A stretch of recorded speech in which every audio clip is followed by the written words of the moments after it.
I just got back from hiking 4 days on the Timberline Trail, circumnavigating Mount Hood here in Oregon. And I want to go through everything that I brought with me. I haven't unpacked yet. This is still like everything I brought. I want to go through it. We had a ton of rain on this trip. And so I want to talk to you about how my strategy went with trying to stay warm and dry and talk to you about how I managed that. So I was pretty happy with how that went. And so I want to share that with you and hopefully help you out next time you go on a rainy adventure. So let's dive in.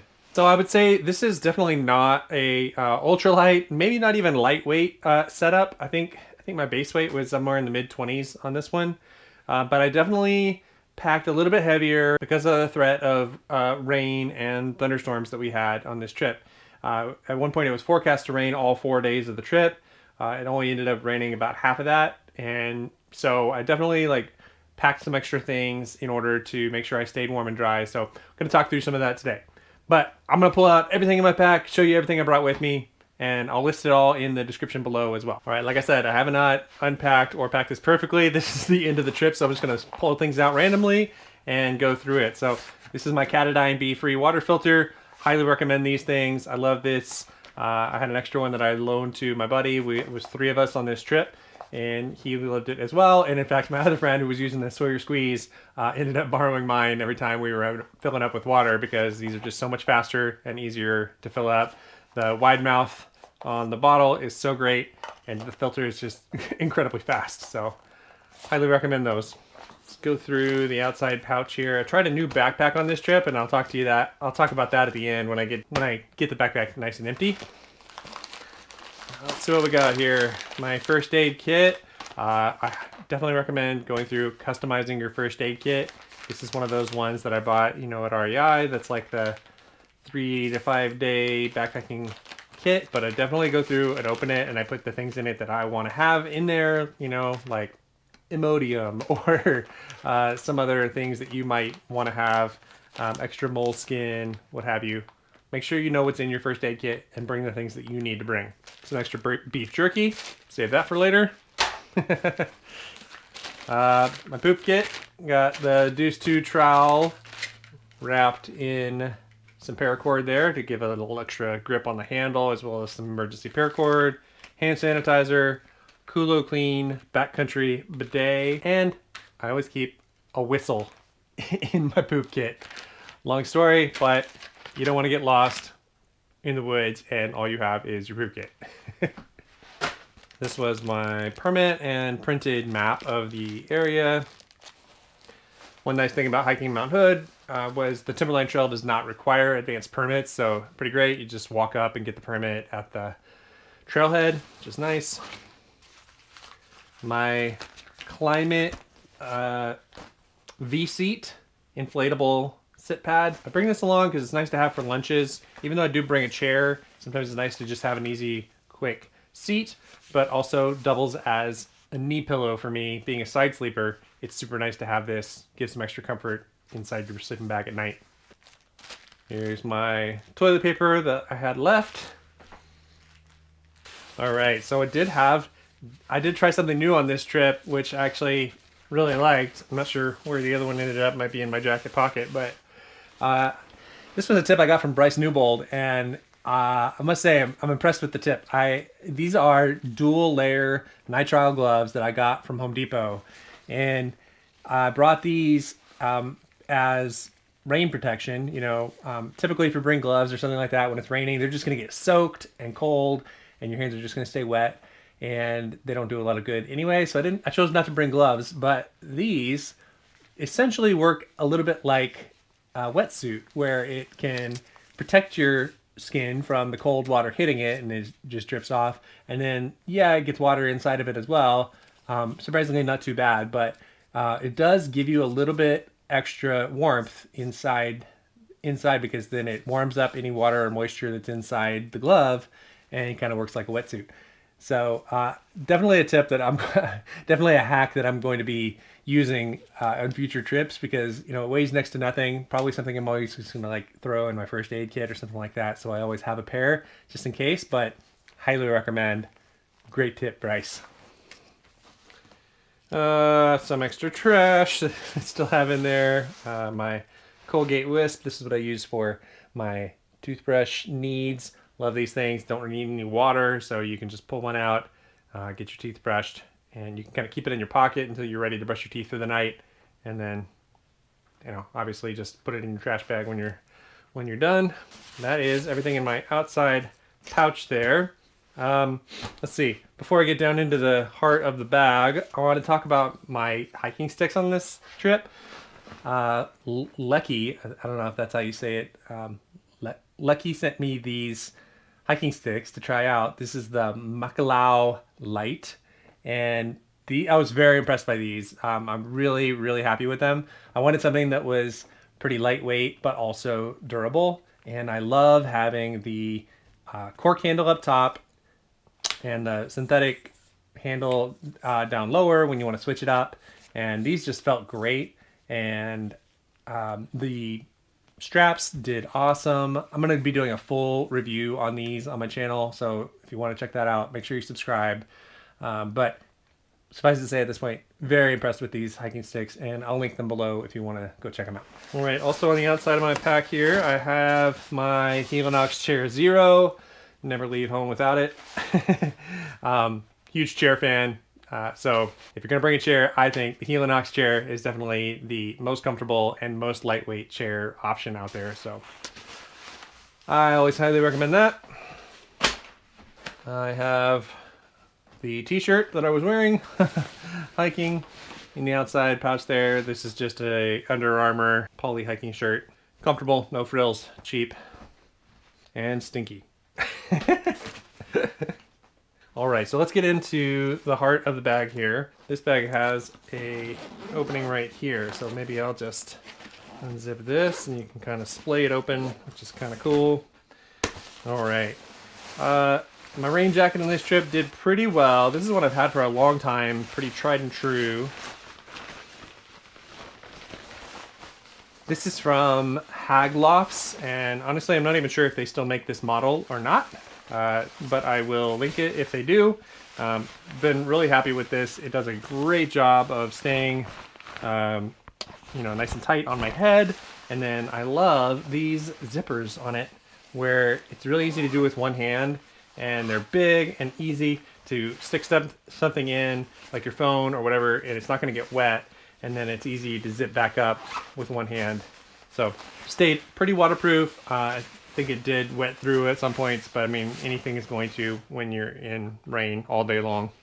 All right, so now we're getting into the meat of the system here, and one thing I ended up throwing away, but I will show you, is I picked up a bag of these trash compactor bags, and I think I threw away the one I was using on the trip, but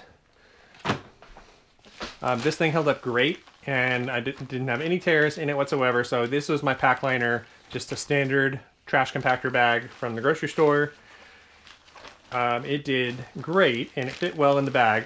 And then I doubled up. So on this trip, this was kind of my secret sauce to keeping everything dry, was I brought the trash compactor bag as a pack liner. I have a rain pack cover on the pack, which I'll show you in a minute. But then also inside the pack liner, I still put everything in an extra dry bag, and I'm going to go through those now and show you. But ultimately, the point was that I felt extremely safe knowing that all of my gear was not getting wet. I knew that everything was staying dry inside my pack. It could just be dumping rain on me, and I was not worried at all about the stuff in the pack getting wet. I knew that I could get to camp and set up a tent and get in and be warm and dry. So it was such a relief to know, like, I'm hiking through this like 30-degree snow and rain and freezing and all that, and just knowing that I had dry stuff on my back was so reassuring. And so I'm gonna talk through how I did that here. Inside of the pack liner, at the bottom of it, I did something I've never done before. I used a stuff sack for my sleeping bag, and this is actually just an Exped schnozzle pump bag meant for a inflatable mattress, but it actually worked amazing as a stuff sack to get all the air out. And what was cool about this is it's not just like, you know, the stuff sack that comes with a sleeping bag normally, where once you kind of pack it in, it's going to stay that size, and then it may or may not fit in your bag properly or not, right? This allows for flexibility, and you could still, you know, mold and shape and put this in whatever, you know, nook and cranny of your backpack you want. If you want to flatten it down and make it fit in your backpack that way, or you need to like skinny it up and then squish it down, it'll still mold to the shape of your bag, which I found really cool, while at the same time eliminating all the air, and you can kind of easily compress it and get all of that out.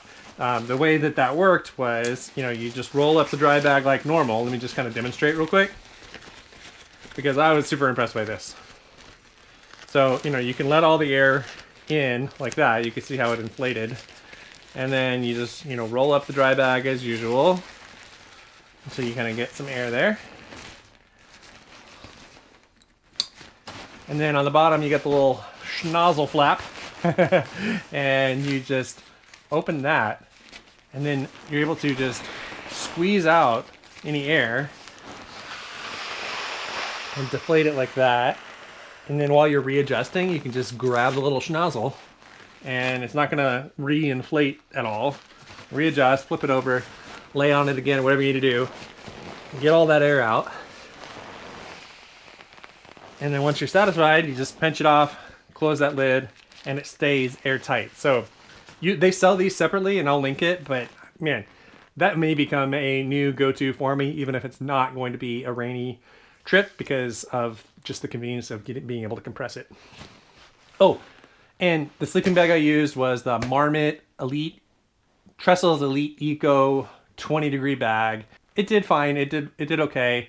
It was a little chilly on the first couple nights when it was thunderstorming and raining, when it was like dipping into the 30s. But I had some extra, you know, I had a base layer on inside of my bag, which I'll show you in a second, but it did perfectly fine. Still happy with that sleeping bag. All right, my sleeping pad for this trip, a new pad I was trying.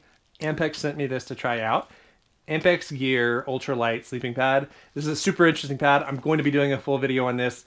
It's got very similar specs to the REI Helix, and actually did a comparison on this trip where I spent two nights on this and 1 night on that one. And I'm going to be doing a video soon where I compare those two pads, talk about which one may or may not win out.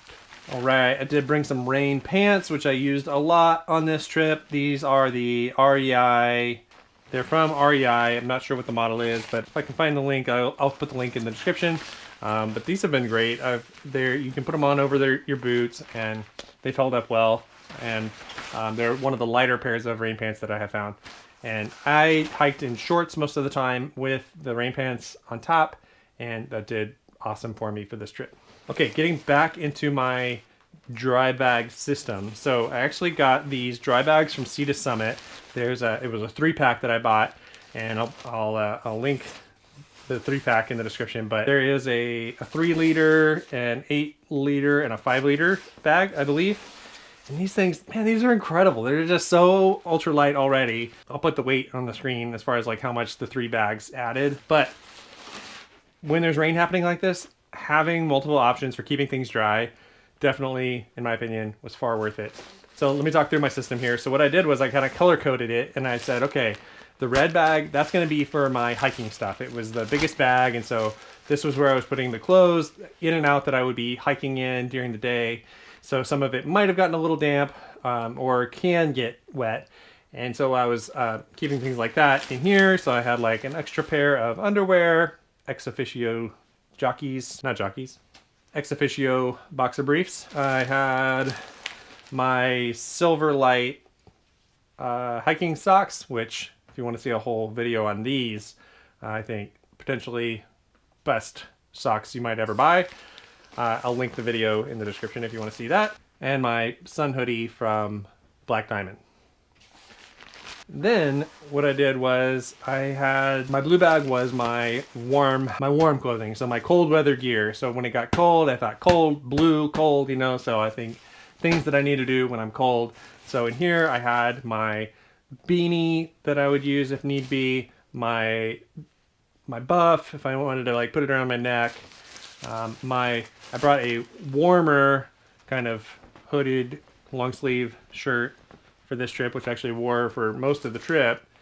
And then I had my synthetic jacket from Patagonia. The name of it is eluding me at the moment, but I will link that one as well. I specifically brought the synthetic jacket because I thought if I needed to wear it hiking and it got wet, you know, if you bring a down jacket and it gets wet while you're hiking, it's not going to provide any warmth whatsoever, and you're just going to be carrying around wet down for no reason. And so that way the synthetic, even if it gets wet, it can still provide some warmth if it did accidentally get wet. So but at the same time, it also kept me warm and dry whenever I needed it. So really happy with this jacket.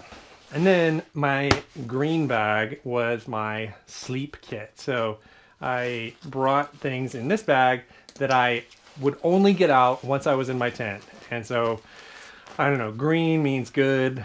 So I just thought, keep the green stuff in and only get that out when I get in the tent. So in here I had an extra pair of socks, which I did have another pair of hiking socks that I brought as well. So I had 2 pairs of hiking socks.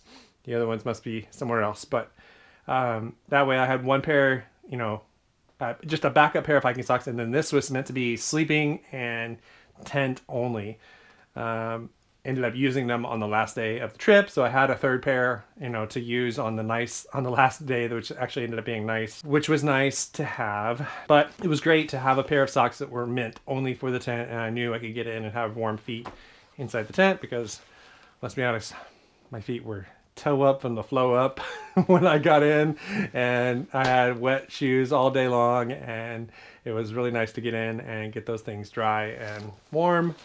And then also in here, I had a base layer of, you know, thermals, an extra pair of underwear, and then this one, this came from a tip from Maddie Outdoors actually, and man, I was actually super happy with these. I bought some fleece pants because I knew that, you know, if, you know, my base layer got wet or something like that, the fleece, it could still dry under the fleece, and it's still going to keep you warm even if these are a little bit wet.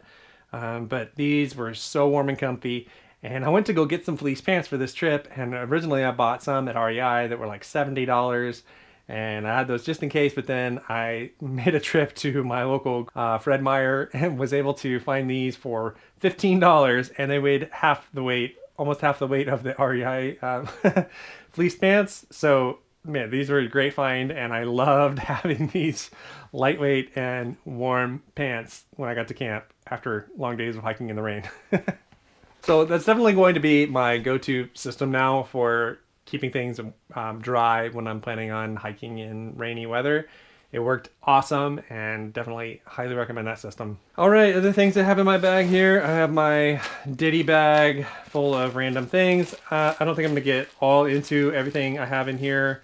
I did another video last year where I did a full 5-day trip loadout. I can link that video, but it kind of goes into every little thing in here. It's just kind of odds and ends, you know, earplugs, Leuco tape, mosquito head net, which I didn't use, headlamp, pillow, you know, things like that. Emergency blanket, sunscreen, my wisps, toothbrushes, some insect repellent. You get the idea. If you'd like me to go into more detail about how I packed my ditty bag and all the little odds and ends, let me know in the comments and I'll do a whole video just on this. All right, like I said, we had 3 people on this trip, and so we ended up sharing a jet boil between the 3 of us, and so that was nice. You know, we just had 1 can of fuel in here, and we kind of split the weight between us on the shared items, and it was nice to have a jet boil. I wouldn't typically bring a jet boil for just myself, but when you have a group of people, it's kind of nice to be able to get things cooked quick and, you know, be able to share the weight. So that was pretty nice. All right, getting into the bottom of my pack here. I also tried out a Ampex 3-person backpacking tent as well. Full video to come reviewing this tent, but suffice it to say, it's a super interesting tent. It's got a lot of bells and whistles. Overall, I was impressed. I'll give you my full thoughts on a full video soon. Did bring my Tokes titanium cup for me to use for drinking my coffee while the other guys were using the jet boil. Also brought the BRS 3000 stove inside here as just a backup stove, just in case, because it's less than an ounce, and, you know, why not have that for a backup? Okay, something else we did differently on this trip in order to be prepared for the rain, and that was we brought some tarps. And so originally I brought the backpacking Flash Air tarp, which is 9.5 by 9.5, I believe. And just before the trip, we decided to instead bring the REI Trail Break tarp, which is 12 by 12. And still haven't really gone back and folded it up yet since the trip, but really glad that we ended up bringing the big tarp. This one weighs a little bit more, but man, it was so worth it. 2 of the nights when we got to camp, this is the first thing we did was just all work done setting up a shelter that we could use in the common area using this tarp. It was kind of a lifesaver, especially one of the nights where we were able to get under this and make dinner. And yeah, so this definitely, if I'm planning on hiking in the rain, definitely going to be bringing a tarp in future trips. This was awesome to have. Highly recommend doing it. Just make sure you practice ahead of time on how to set it up. It was nice to have done that a couple times in the backyard, and so I kind of had an idea of what to do on how to set it up. So make sure you practice it before you go out. But if you're going to be out in the rain, bring yourself one of these. Do yourself a favor and carry the extra weight. All right, this is the rainfly and poles to my 3-person tent. All right, and one more. Oh, also on the tarps, I also brought all of this extra paracord, which was nice. Probably overkill. I probably brought too much of it, but it was nice to have some longer pieces of paracord to run some ridge lines and just kind of make it easy to try to get it set up. So it was nice to have that for sure. And one more waterproof bag I had was, this is from Acra Moda. And it's a pretty cool little bag that Acromoda sent me, and you can get them printed with whatever topo map you want. So this is a topo map of the local mountains here near where I live. So it's pretty cool. You can pick your colors and pick your map. You can pick whatever quadrant you want and get printed on the bag. But it's waterproof. It's a waterproof dry bag, and so this one I used for my electronics, which was perfect. So I brought my little 10,000 milliamp charger from UBO Labs. I brought some extra GoPro batteries for filming and the charger cables that I needed. And so that was nice to be able to just keep that inside this little waterproof bag and know that those were nice and safe and not getting wet as well. Pretty cool. Oh, can't forget to talk about my platypus wine flask. Definitely was nice to have some whiskey after those cold days hiking in the rain, and we were able to pack ourselves some whiskey in the wine flask, which was fantastic and a nice little way to warm up both emotionally and physically at the end of a cold day. All right, let's talk about the bag a little bit. So this is the 65-liter bag from Ampex again. Not sponsored by Ampex by any means, but they did send me this gear, so I was excited to get to try it out. This bag is cool. Again, lots of cool features, and again, I'll be doing a full review, in-depth review on this bag. But overall, I was very happy with it. It was comfortable. It held up well. No issues with it. I loved the pouches on the front where I could stick my cell phone in the pouch easily. Oh, and also have my Garmin InReach Mini, where I was able to keep that in the front pouch handy. It has some nice hip pouches as well where I would stick snacks.